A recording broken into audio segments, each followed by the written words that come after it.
as always, it's a pleasure to be in conversation with Julia. So for those who haven't met Julia Menual before, so Julia is well known as a coaching supervisor. She's also a master executive coach and a coach trainer, and has been in the process of co-authoring a book, which is going to be the theme of this session today, which is Loss in Disguise: Spotting Grief in Coaching. So firstly, thank you, Julia, for giving your time today. And just anything you'd like to say at the start, just to the group who are listening. Yeah. I mean, just to say hello and welcome to everybody. Damion, I lost you a little bit at the beginning, so I don't know whether you've said anything about the self-care. I was going to do that in a moment, but you can feel free, Julia. Feel free to add. Yeah. Just talking to Damion beforehand, it's a topic that obviously can take people unawares, and what I would say is to take care of yourself. So if there's anything that triggers for you as we are talking, then please feel free to leave the call. Make sure you show kindness and compassion to yourself, and you get some support, certainly. And the other thing I would say as well is something about language here. So I will be using the words death and dying. I know that isn't necessarily what other people would use. People have all sorts of terms for death, dying, being dead, those sorts of things. So those are just mine. So hopefully they won't offend. It is something that we talk about in the book, about using appropriate language for your clients. So yeah, it's important just to say that. Thanks, Julia. Yeah. Thank you. And I think, I was really keen to have this conversation with you today, because often it is something that gets skirted around or even put to the side in terms of the coaching space. And yet, we're in a human relationship, and, these cycle of life we're going to meet it, aren't we? Yeah. So maybe we start with just because thinking about the book, and I appreciate the book is going to be published. Is it spring next year? Yeah, hopefully spring. Yeah. What was it perhaps that was the driver for you to write a book about this topic? Yeah, I think the topic chose me. It was an evolution, really. My father died in the summer of 2018, and I was quite struck by the response of people. I think if we've all had bereavements, for instance, we'll have people who don't know what to say to us, people who we think say the wrong thing. I was quite fascinated by the different responses. I even had a friend who was quite put out that I didn't seem as upset as she thought I should be. And I thought, oh, this is interesting. And I took to LinkedIn, put a post on LinkedIn, and oh, bless, coaches are wonderful. They came up with all sorts of thoughts about this, but also it started to engender a bigger conversation about bereavement and coaching, and about, is this something that we see in coaching sessions? And out tumbled about 100 different comments from people saying, well, actually, I think this is a topic that coaching needs to deal with, and it makes itself felt in the space anyway. But what was interesting, everybody was saying, oh, we never talk about this within the coaching field. There's no literature on it. The more I started to look, there's lots for counselling, but there was nothing for coaching. So as time went on, this looked like a really interesting topic. I decided to say, can we explore it in one of the groups that I'm in? This led to me meeting Maggie Zhao, who's my co-author. She just got in touch with me. We'd never met before, and she just said, I'm really interested in this topic. And we chatted, did a webinar where we just had a dialogue with the group and just held the space, because we were in no way experts at that point. And realised we were onto something. People were saying, we really need some more information about this. So we did more webinars, we did more articles, and then this led to our book contract with Routledge, and we've been writing that ever since, really. And I think the other thing that surprised us, and it's not surprising when you see it and just think, oh, that's so obvious, is that loss is all around us, and it's not just about death. So the more we looked into it, the more we could see actually there are lots of grief and loss around that show up in the coaching room and the supervision space, of course, that constitutes grief. Grief shows itself in different losses. So the ones that coaches would know about, job loss, we see all the time, people's ill health, broken relationships, divorces. Those are the things that we see quite often in coaching. Well, they have grief attached to them. So we just thought, actually, as coaches, we need to think about bereavement in its biggest sense, as well as death, although bereavement through death tends to have more of a taboo attached to it, where we might be a bit more fearful. So that's how it was born. That's how it happened. Yeah. And the other thing to say was that once I started to do the research, I realised I had loads of books on my bookshelf about death, which sounds a bit weird, but actually it had started about 20 odd years ago when I'd had some sort of existential crisis, a whiff of my own mortality, and started to think about my own anxiety around death, and started to read everything I could get my hands on. So I had all these books already on my bookshelf, and I had that strange feeling of was I meant to write about this topic? So yeah, it's been a bit of a real learning journey over the last 3 years. Yeah. And just for the group listening, I mean, what I would say is what I've seen about the book is what I appreciate is not just the practicality, I think, in what you've pulled together around these various themes, but also the personal case studies that are shared. There was so much resonance for me as a coach as I was reading through some of those case studies, Julia. Yeah. I think the feedback that we've received so far from all the expert reviewers has been that the case studies really resonate. We've got I think probably about 15 of those in there, and they're all written by coaches on the front line, supervisors as well. And they're real examples, and make it come alive. I think. I know I personally like reading case studies. They mean something for me. Yeah, definitely. So thank you for that. And so if we focus this in on this topic, and let's in terms of just thinking about if this does show up, in coaching, and I'm thinking about the audience listening in terms of coaches and then maybe some supervisors as well. Well, what would you say to the coaches in terms of what they could do if this does show up? Because at some point it will. So what are your thoughts around that? Yeah. At some point it definitely will. Statistically speaking, it's going to do. Even if it's only the death of a pet, for instance. Sorry, I said only. You can tell I don't have pets. Because 20 dogs are euthanized every day in the UK. So, loss, big and small, whatever, shows up. Yeah. I think there's a difference between if your client arrives and it's obvious that something's happened. So they may arrive at a coaching session in floods of tears, or they may get into the session and when you say, how are you today, and suddenly it all starts to sort of come tumbling out. So I think that's different than if you find out that something's happened in between times. And I think that's probably more worrying for people, of like, what do I do in the moment, essentially.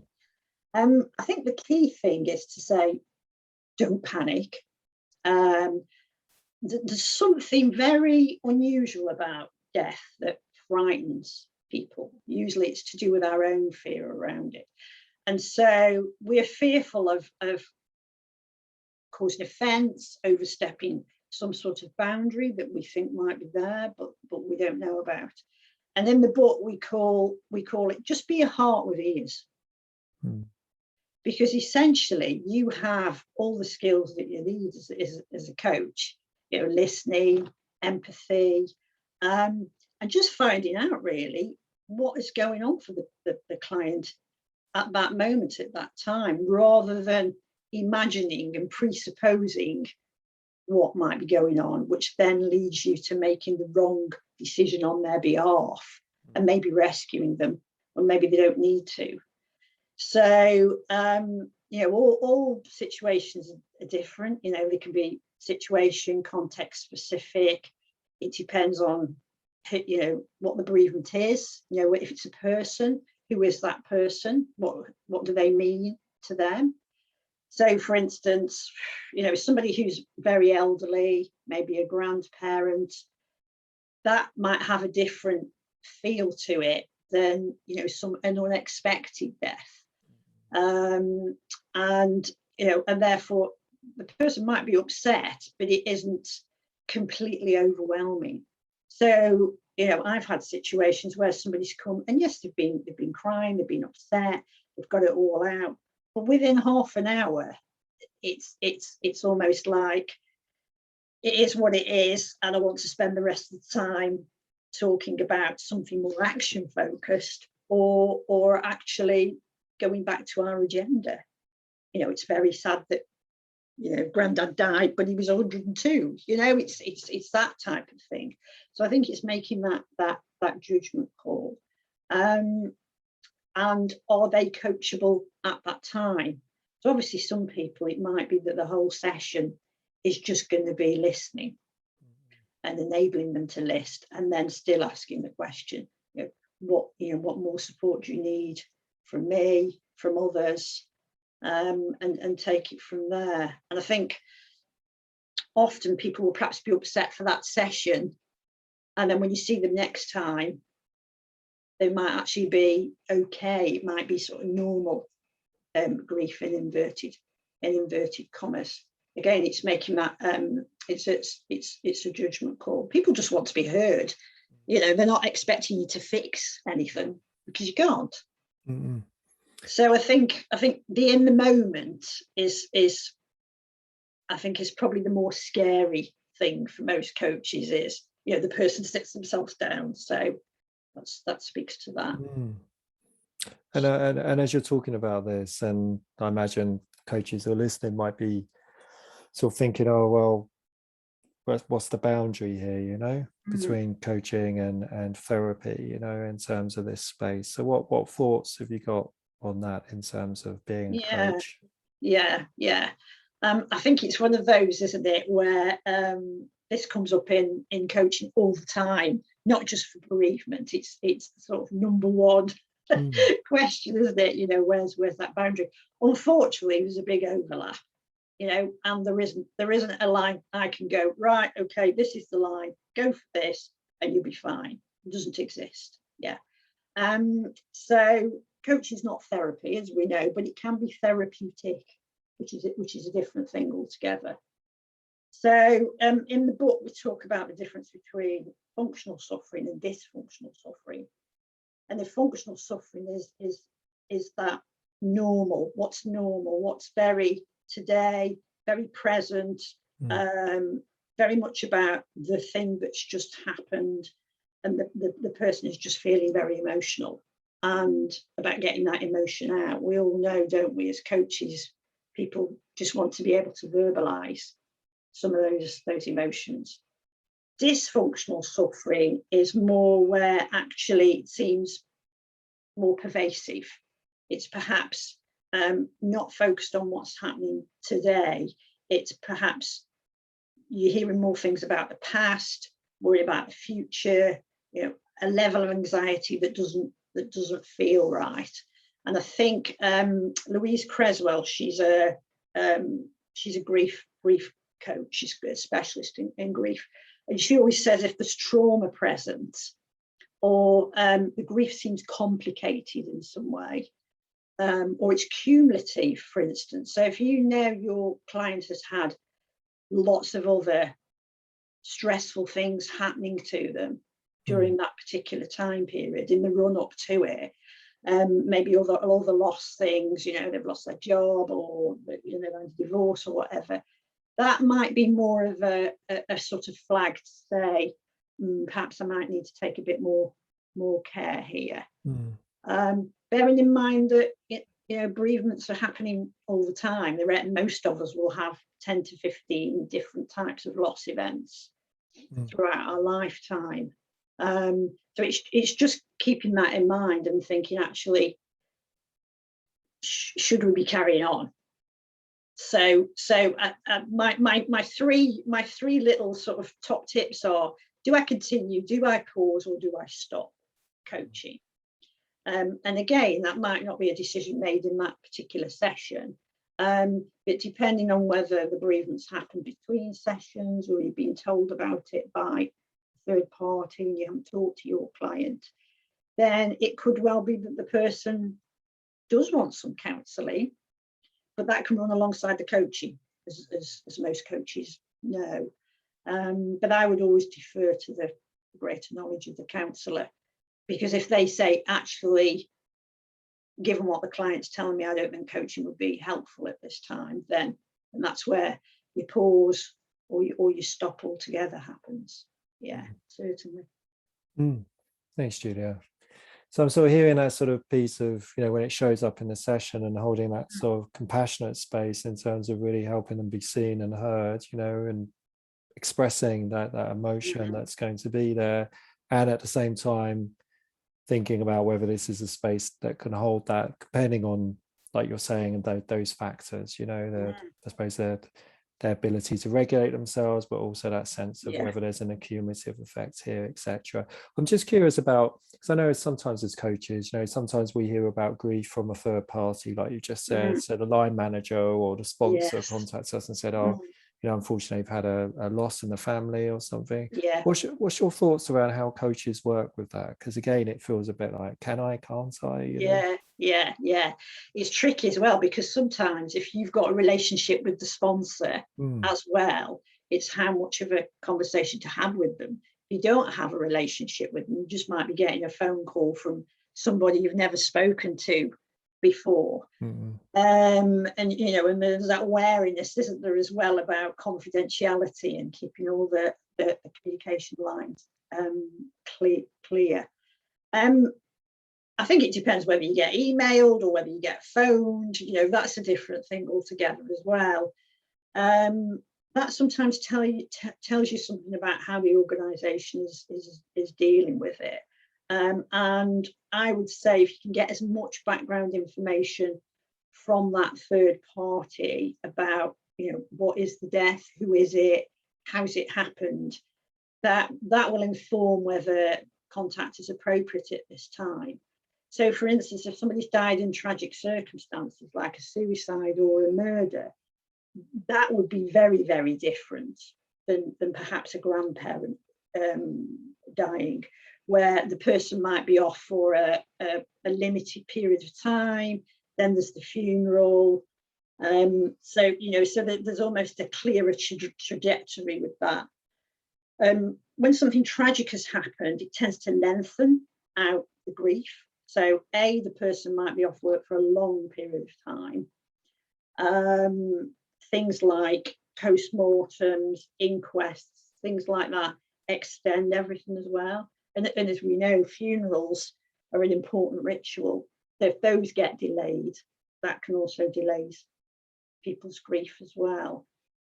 I think if you're talking to a third party in an organisation, as opposed to somebody's family or friend, it's finding out what policies they've got on bereavement as well, because many organisations are getting a bit more focused on having proper bereavement policies, although many still don't, and they're not very good.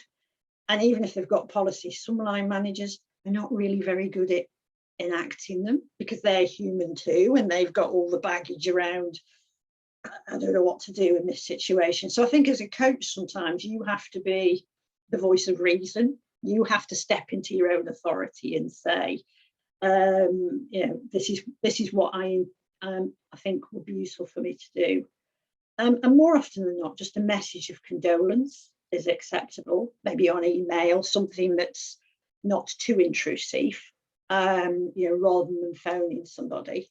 And perhaps a gentle promise to check in after a period of time. And of course, your client doesn't have to respond, but they might have read the email, even if they don't email you back. And that might have been helpful for them. And it also means then they are comfortable that it's perhaps been paused, that it's something that they don't have to worry about too much. I know when my father died, one of my clients sent me some flowers, which was completely unexpected. So again, I was okay with that, even though I thought, actually, I don't feel like I should be having flowers. She wanted to do that, so that's a judgment call for you on what type of relationship you have. Yeah.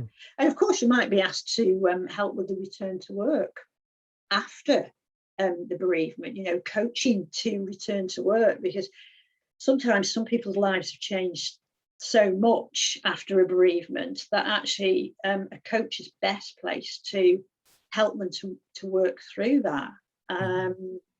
If some people have to leave work for some reason, or they have to change their role, if they've got greater caring responsibilities now, all sorts of different scenarios. So you can actually be quite practical and action focused for some people if that's what they want at that time. Thank you, Julia. Thank you. And and again, as you talk and I'm reflecting about my experiences, I'm sort of appreciating the fact that there is a supervisor there supporting my practice, that I can go and work through some of these areas. So just again, I appreciate we haven't got much time, but what would you say to coaches about them, in terms of, working as a coach and meeting your own bereavements, your own losses? What thoughts have you got about that? I mean, we've done a big section on that, the bereaved client and the bereaved coach. I think that just in a short way, two bits. There's the historical part of it, and there's also the immediate bereavement. So in terms of the historical loss, that speaks to your supervision is using your supervisor.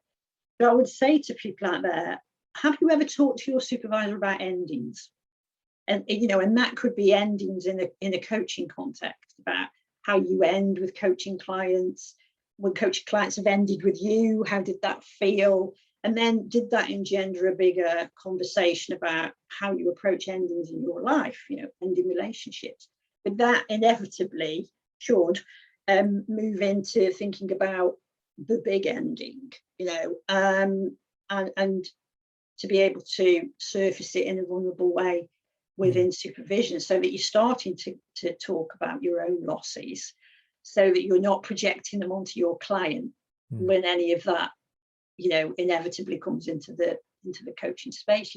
How was death talked about in your family is a great conversation to really open that up, and what your experiences were when you were a child, for instance, when deaths happen.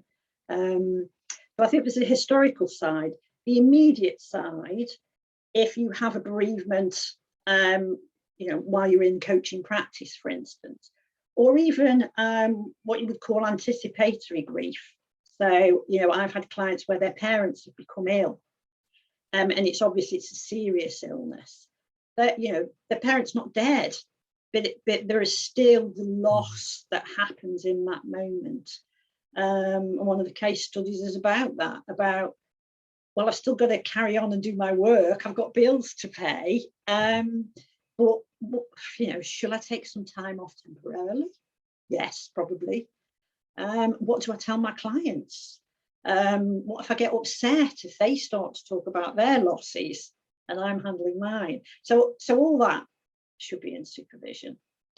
And the other thing that I'm really keen on talking to coaches about is to have system in place for if you become ill, or heaven forbid, you die while you're still practicing as a coach. Not many coaches think about this, but what would you do about your notes? Who would tell your clients? It will be a big burden for your family to have. So some coaches have a reciprocal arrangement with colleagues. You know, I'll do you if you do me.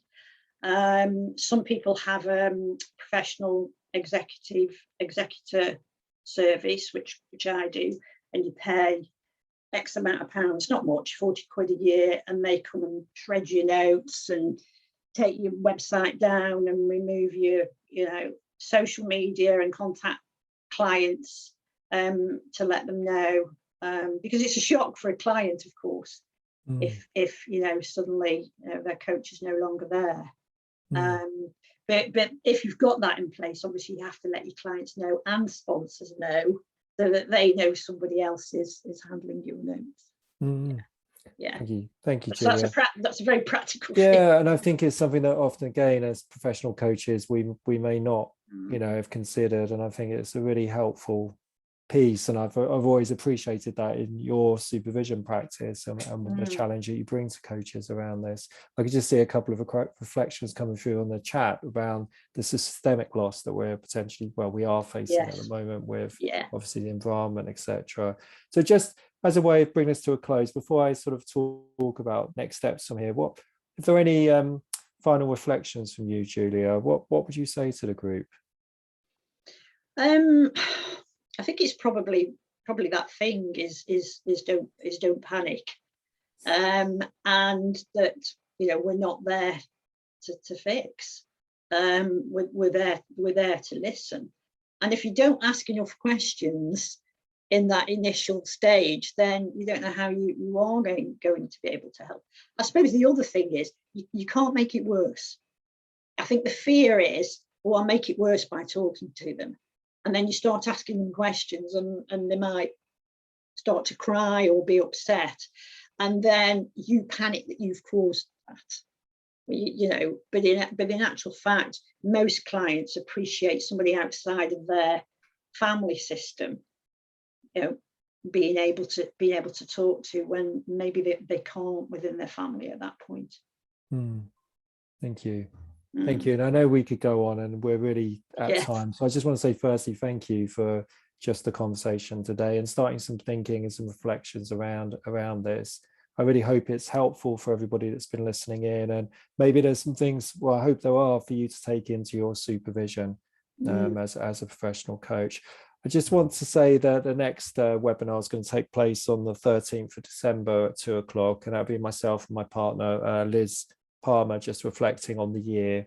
The webinar is called Coaching Reflections. So I hope you can join us for that session as well. So thanks again, Julia. Thanks to everybody for listening, and look forward to seeing you all again soon. Thank you. Okay, thanks, bye.